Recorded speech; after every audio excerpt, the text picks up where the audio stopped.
Live from our 7 Tasmania studios, your nightly news with Kim Miller begins now. Good evening, everyone.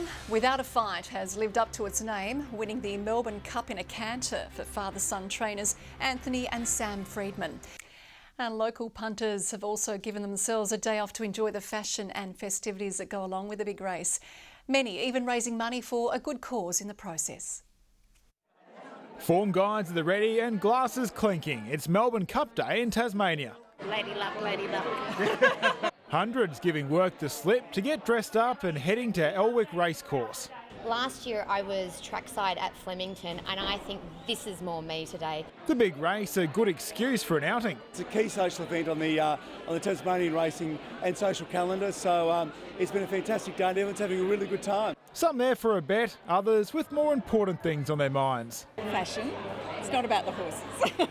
Fashion, the order of the day in Launceston too. I have dressed up for the occasion, yes. Why wouldn't you on Melbourne Cup Day? It's an iconic Australian event. The day is also a good chance to support a worthy cause. Punters raising thousands for the Clifford Craig Foundation at the annual fundraising luncheon. We have 92 people here today, a lot of regulars that come each year. It's been going for 31 years this year. And if you didn't back the winner, there's always next year. Nick Kelly, 7 Tasmania News. A Queensland man originally from Tasmania is in custody tonight following one of the state's largest drug busts. Police uncovering more than $5 million worth of methamphetamine and cocaine stashed in his car boot.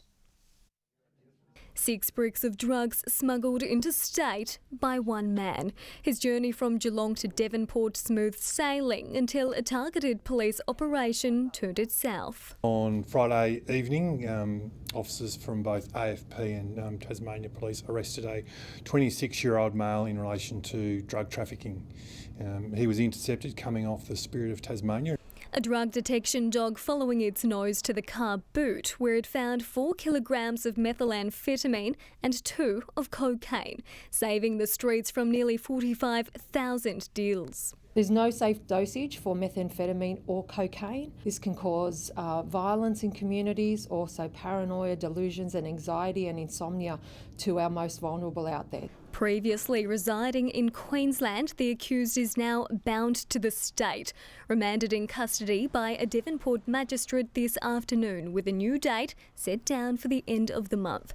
His freedom on the brink with the bust branded one of our biggest, 9 kilos short of a cocaine shipment at Bell Bay, which broke Tasmanian records in March last year.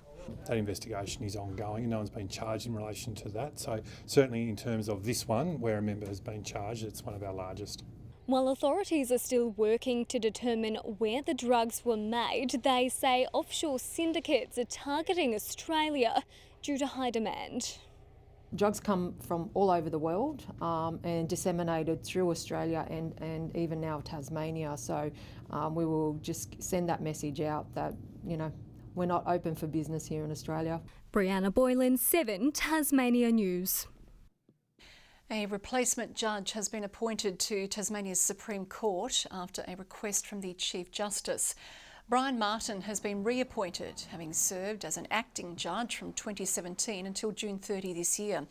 He'll replace Justice Gregory Geeson, who was asked to take leave last Friday following what the Attorney General described as a serious matter. Well, Burnie's Mayor has accused Tasmania of being asleep at the wheel over its renewable energy dream. Delayed transmission upgrades have cast doubt over billion-dollar projects, but TasNetworks says it wants to work with those behind them. With a cloud over the renewable energy industry in the northwest, there's a warning projects are at risk. We must deal with them whilst they're at our table. We are simply too slow. It feels to me that we are asleep at the wheel while these projects are knocking on our door. The Burnie Mayor meeting with state and federal energy ministers to lobby against a staged rollout of the transmission upgrades in the northwest. Because the Marinus Link will be built in 2 stages, those transmission upgrades will too. The section from Burnie to Palmerston will be prioritised, but there's no timeline for the second stage, where 6 wind farms and a proposed biofuels plant plan to connect. The purpose of building Marinus is to put more generation into the grid to power Tasmania, But what they've done is take out the bit that actually allows new generation to come into the grid. The state's peak business group says it's a sovereign risk issue, with years spent planning projects already. They're telling us that this is a deal breaker for them in Tasmania, and we literally have billions of dollars that are likely to leave the state unless we get on quickly and fix this problem. TasNetwork says it can build or upgrade transmission lines once projects are locked in. I encourage those project proponents for both wind generation and for good electrical load to make a connection application to TasNetworks. Gas stakeholders have welcomed the state's future gas strategy released today. Energy Minister Nick Duigan is warning against a premature move away from it, saying there are no plans to block its use with mandates or moratoriums. Josh Duggan, 7 Tasmania News. An independent MP is continuing her calls for loose ends from the Commission of Inquiry into Child Sexual Abuse to be scrutinised. Meg Webb tabled a motion today calling for an independent review of unresolved matters on misconduct findings that couldn't be made. We're talking about a system that has already been called into question through this Commission of Inquiry. People shouldn't have to trust an internal review. We should be delivering some certainty and some true accountability through an independent process. I will not be distracted from our commitment to ensure the safety of our children and young people in Tasmania, implementing the 191 recommendations. The Commission says arguments from the state's lawyers were key among reasons it couldn't make adverse findings against state servants.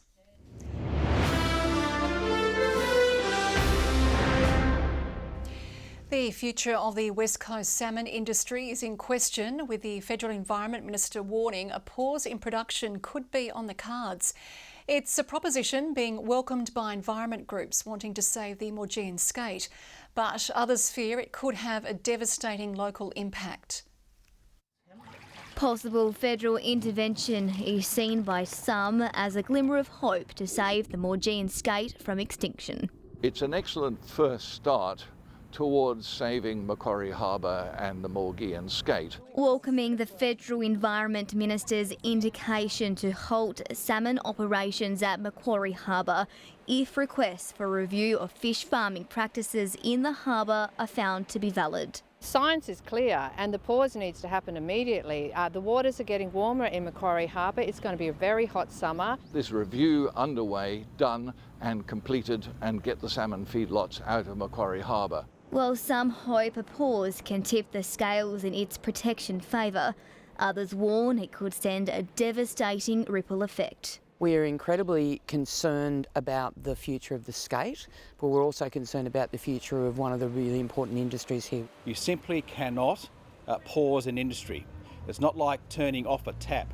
These are people's livelihoods at stake. It's a rare show of alignment between the state's two major parties. We stand with the workers and on the West Coast in particular, and I think our priority needs to make sure that we can continue to sustainably operate. Fearing a halt will leave the entire West Coast community high and dry. An important part of the economic and social infrastructure of Strawn.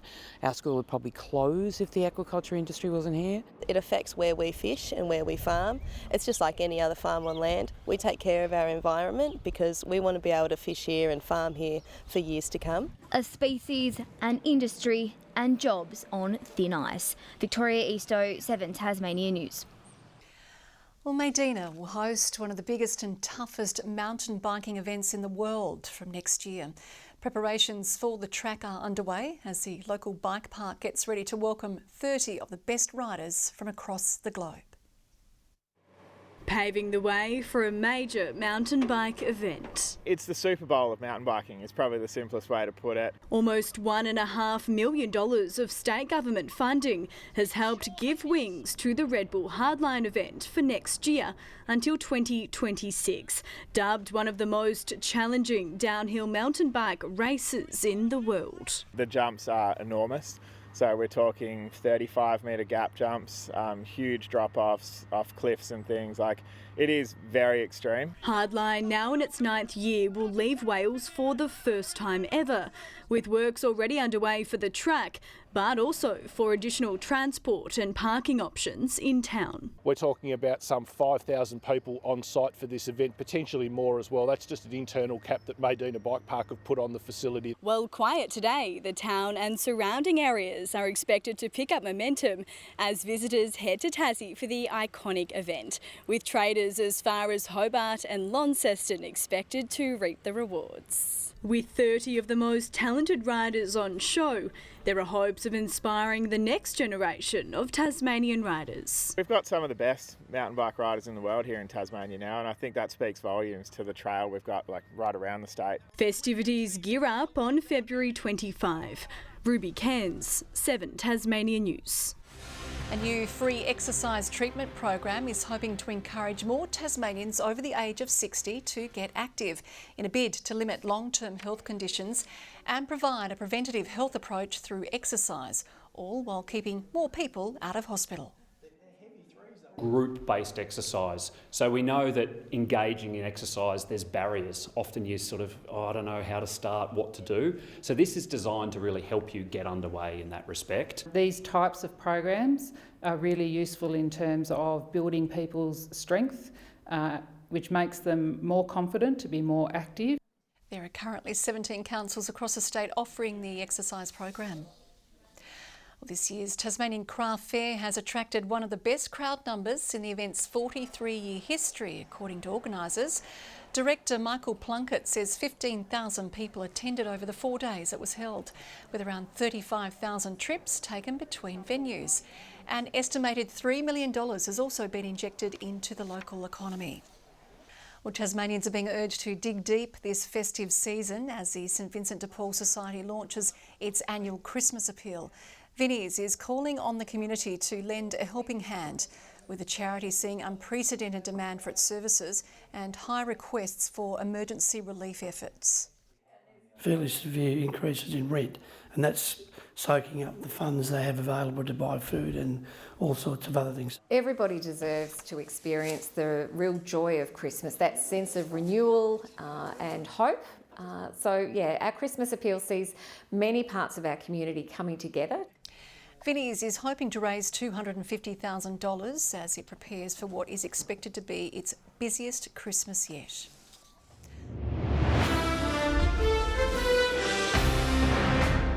In the Sheffield Shield, the Tigers lead by 94 at the end of day 3 after a stubborn performance from Victoria's batsmen. Marcus Harris eventually dismissed for 164 this afternoon, sparking a rapid clean-out of the host's order. The Tigers getting their second innings underway late in the afternoon, knowing it will be difficult to secure a win. It's flat wicket. There's not much in it for the bowlers whatsoever, so it'd take a good bowling or a good batting innings for a team to win. Who knows what could happen. Charlie Wei Kim is currently 4 not out after his 148-run knock on day 1. The Hurricanes have pinched heat-heavy hitter Sam Haslett from Brisbane for the next Big Bash season. After 50 games in turquoise, the 28-year-old comes on a 1-year deal. Fittingly, he debuted against the Canes in 2015. Talking with Hobart, I think they were the best fit for me, the best option this season. I think, shorter square boundaries often there at Blundstone Arena, which sort of suit my game. They've also landed the signature of Nikal Chowandry, a name you'll probably get to know well. The former Indian under-19 representative is a handy spin bowler and batsman, averaging 44 runs in the T20 format. The Tour of Tasmania gets rolling for another year tomorrow. The gruelling 5-stage race is famous not only for the physical endurance but for uncovering up-and-coming riders. Launceston's Sam McKee hopes his local knowledge will be an advantage. I've done all the courses a few times before, so I definitely know the roads pretty well. Feeling keen for it, especially the first and the last stage. Why is that?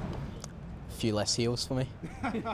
Recently retired cyclist Richie Porter got his start on the Tour of Tasmania. For the first time, he'll be following in the support car. This is probably the more European race that there is on the Australian calendar, so I think it's a fantastic place for young cyclists to come and show their true grit. The event starts with a prologue up the hills of Launceston tomorrow. To hockey now, and 2 Tasmanian players have returned home from the Sultan of Johor Cup after representing Australia on the Borough's under-21 team. Held in Baru, Malaysia, our men fought hard through the humidity, securing a spot in the final. Victory slipping through their hands though in a tense penalty shootout against Germany, who won by 2 goals. He scores. Nathan Zinn has missed, and Germany have won the Sultan of Johor Cup 2023. Definitely came down to the line. Germany are a very, very tricky team. Yeah, they're very strong. Larkin's now hoping to rejoin the Tasmanian Tigers in their clash against Adelaide Fire this Saturday. And Kim, if the Tigers win that, they will be guaranteed a spot in the final, so fingers crossed. Indeed. Thank you very much there, Nick. Good evening. Today, Hobart 20 degrees, Launceston 23, Devonport 21, Burnie 20 degrees. Our top today was recorded at Ouse with 24, followed by King Island 23. Flinders Island and Strawn both 22, Luncheon Hill, St Helens and Friendly Beaches all 21, 19 for Lowhead, Maria Island and the Harts Mountains, Lyawini 17 degrees. Areas of high and low cloud are seen moving over the state with thunderstorms developing during the afternoon. Significant convective cloud and thunderstorms are evident about central parts of the continent, affecting many coastal and inland areas. Tomorrow, a broad trough over the mainland will extend over the state and brings unsettled weather conditions.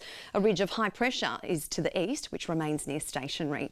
South to southeasterly winds in the west and south 10 to 15 knots. Northeasterly winds 10 to 20 knots elsewhere. Southwesterly swells in the west and south building up to 2 metres. Showers increasing for Hobart tomorrow, 24, much the same for Geeveston, 25.